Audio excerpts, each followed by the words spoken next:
जे 5 ते 9 7 ते 9 वाजेपर्यंत जे चालतो सकाळचा टप्पा, इतका छान सुंदर जातो तो.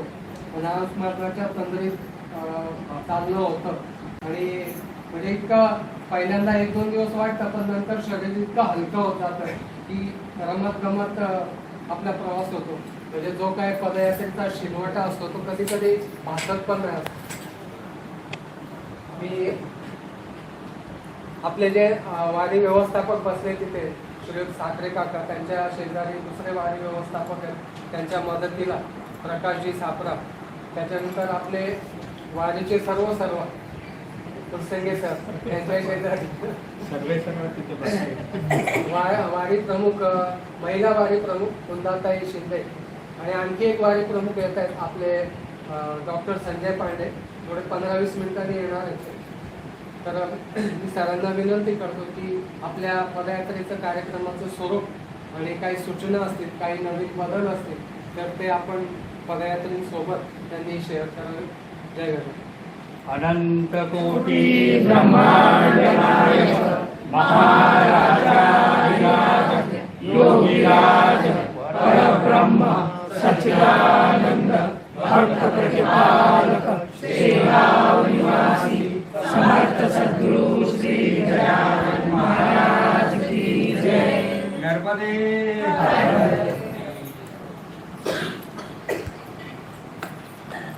सगळे महाराजांचा रथ ओढायचा ही आपली ताकद नाही.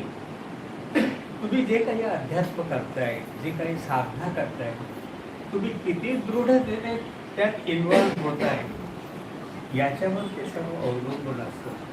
म्हणून जास्तीत जास्त सद्गुरूंच्या अनुसंधानात आपण असलं पाहिजे. अनुसंधानाचे अनेक मार्ग आहेत. कोणी नित्य पृथ्वी वाचन करतं, कोणी जप करतं, कोणी हस्तलिखित लिहितात. कसंही करून आपल्या महाराजांना विसरता कामा नये. आणि वारीत तर नाहीच, सगळेजण पोथी वाचक आहेत. चालता महाराजांचं स्मरण करायला काय हरकत आहे. प्रसंग तुमच्या डोळ्यासमोर उभे राहतात. मला तसे 2-3 अनुभव आले. एक सांगतोय आता या वारीच्या निमित्ताने. बुवा ते कुठली वारी येते आपल्या पैसे तिसरी तुझी सुरुवात पदयात्रेत. तसे पहिल्या पदयात्रेत जसे अनुभव आले तसे 3ऱ्या आणि 5व्या मला वाटते पदयात्रेत अनुभव आले. तर 3ऱ्या पदयात्रेत आमचे इथे व्यवस्थापक होते हरिभक्त परायण आपले महाराज म्हणून. त्यांनी मला सांगितलं की सर तुम्ही विदर्भात चालाल, तिकडे वारी चांगली मिळते, तुम्ही येऊन या. मी त्यांना हो म्हणाल, येऊन येईल.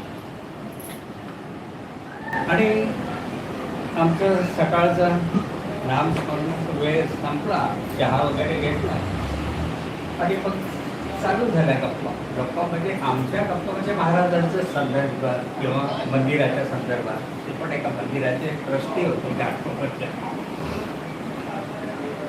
सहज बोलता विषय निघाला. आमच्या व्यवस्थापकाने सांगितलं ज्वारी आणायला, पण आपल्याकडे पैसे उरतात कुठे, कारण पदयात्रेची संख्या त्यावेळेस कमी होती.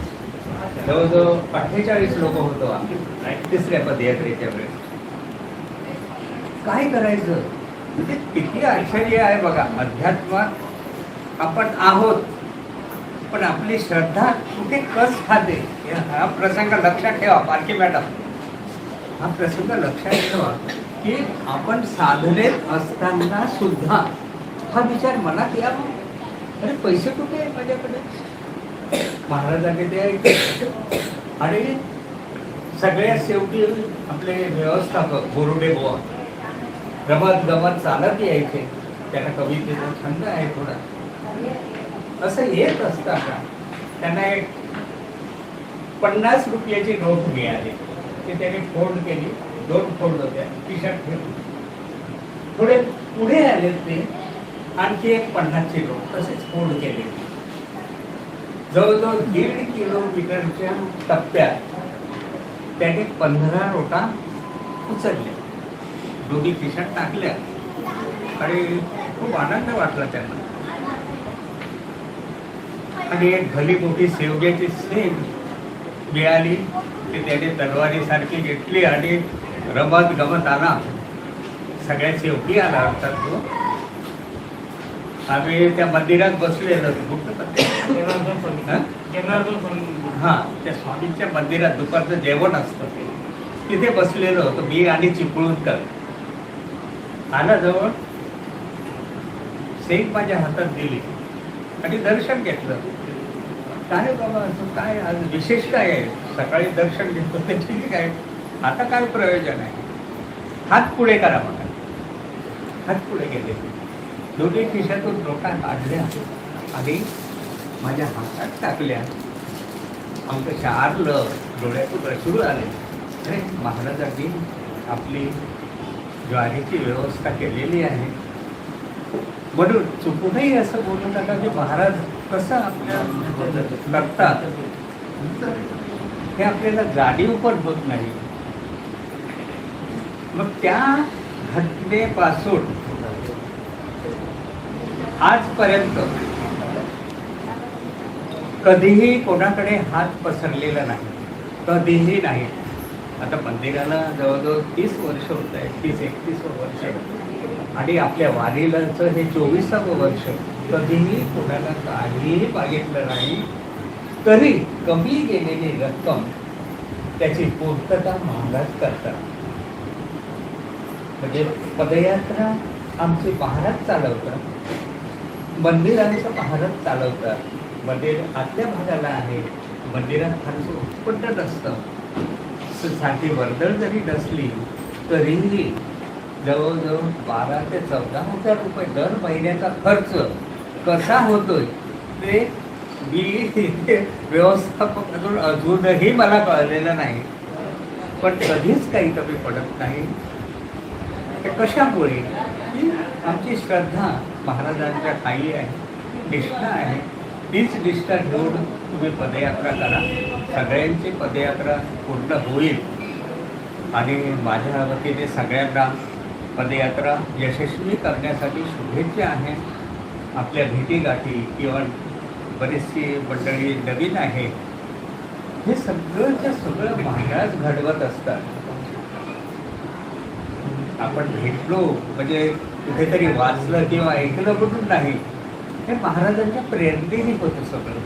जसजसं तुम्ही भक्तजनांचा अभ्यास कराल, जसजसं तुम्ही त्यांच्या चरणाशी जा, तसं ते आपल्याला कळत जाईल. आणि खरं सांगू का, अध्यात्म एवढं सोपं आहे मी म्हणतो, मोठ्या धारिष्ट्याने म्हणतोय, खरं पण सोपं आहे. पण ते कठीण करून सांगणारेच अधिक आहेत, सोपं करून सांगणारे पण कमी आहेत. किती सोपं आहे. प्रत्येक वेळेस कुठलीही गोष्ट झाली की महाराज तुम्ही करून घेतली, महाराज तुमच्यामुळे झाली, मी नाही तुम्ही.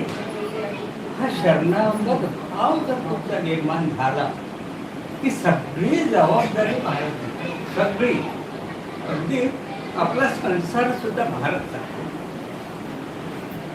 पण तेवढं आपल्याला निष्ठा केली पाहिजे. कधी कधी मी निष्ठेबद्दल आता तुमच्या बरोबर बोलतोय, पण माझ्याच मनात शंका आली.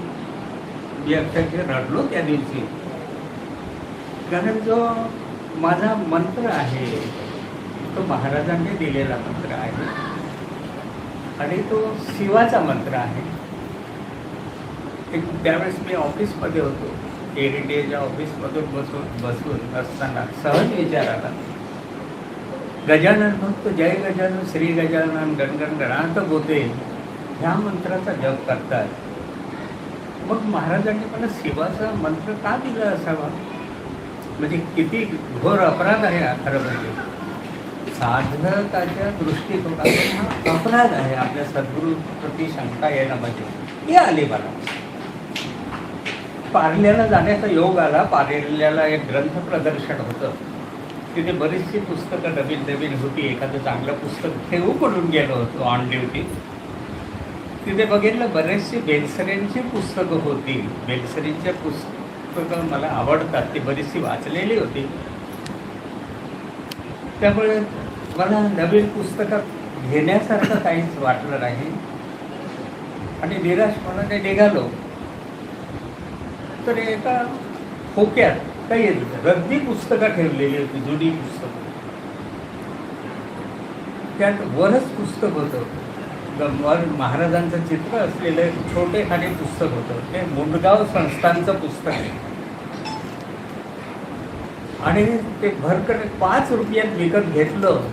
पळत पळत एअरपोर्टला आलो. मी मित्राला सांगितलं मला थोडा अर्धा तास तरी वेळ दे आणि ते वाचत बसलो. त्यात तो उल्लेख आहे महाराजांनी कौनाईला येण्या अगोदर 12 वर्ष मुंडगावला तपस्थापना केली होती आणि त्यावेळेस प्रत्येक कैदीवर ओम हे अक्षर उमटलेलं होतं. तिथला सेट सर्वे नंबर सगळा दिलेला आहे मुंडगाव संस्थांचा. आणि त्याच्यावर चिंतन करताना लक्षात आलं की महाराज तरुण वयात जे गेले ते अगोदर मुंडगावला पोचले. मुंडगावला ती साधना केली ती शिवाची साधना केली, शिवाराधना केली. आणि मग महाराजांनी शिवाराधना केली आणि म्हणूनच कदाचित शिवाचा मंत्र मला दिला होता. त्यावेळेसपासून आणले होते. आता अजिबात कुठल्याही कामासाठी शंका नाही, कारण मी काही करत नाही याची जाणीव मला पदोपदी होते आहे. मी ते अनुभवलेलं आहे. जे काही आहे ते तुम्ही करून घेताय म्हणून होत आहे. पदयात्रा झाल्या तर त्यांनी केल्या म्हणून होत आहे. मंदिर व्यवस्थापन ते करून घेतात, चालवतात म्हणून चालतं आहे. ही वस्तुस्थिती आहे. ह्या दृढ श्रद्धेने तुम्ही पदयात्रा करा. तुमची पदयात्रा नक्कीच सफल झाल्याशिवाय राहणार नाही.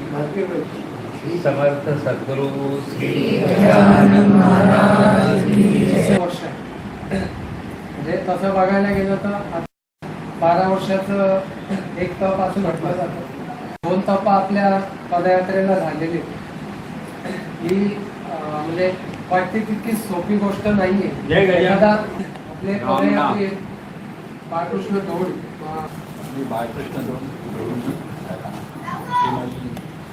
चौथी वारी आहे. थोडा आवाज मोठा पुढे मी काही मोठा वक्ता नाही, पण आता महाराजांनी सगळं सांगितलेलं आहे आणि आपल्याला ही आध्यात्मिक वारी आहे आणि या अध्यात्मामध्ये आपल्याला नामस्मरण करत आहे. पण अजून मला त्या जाणवलं त्यामध्ये पण ते आहे की अजून आपली लोभ माया सुटलेली नाही आहे. त्याच्यामुळे आपण त्याच्यावरती पण कॉन्सन्ट्रेट करायला पाहिजे. कारण प्रत्येकाच्या जागा जड असतात. तर जे आम्ही नर्मदा परिक्रमेशी आम्हाला अनुभवायला मिळाले की एक अंगावरती एक वाद घातलेली आणि एक फक्त कधीतरी खराब झालं म्हणून धुवायला पाहिजे म्हणून असं 3च कपडे आपल्याबरोबर असावे, 3च जोड असावे. थंडीच्या जे कपडे आहेत त्याच्याबद्दल कुठे काटकसर करायची नाही, कारण प्रचंड थंडी आहे. दुसरी गोष्ट आहे की निशाण जे चालतं त्याच्याप्रमाणे आपल्याला चालायला पाहिजे. अनंत कोटी ब्रह्मांड नायक महाराज योगीराज परब्रह्म सच्चिदानंद भक्त प्रतिपालक श्रीराम निवासी समर्थ सद्गुरु श्री गजानन महाराज की जय. नर्मदे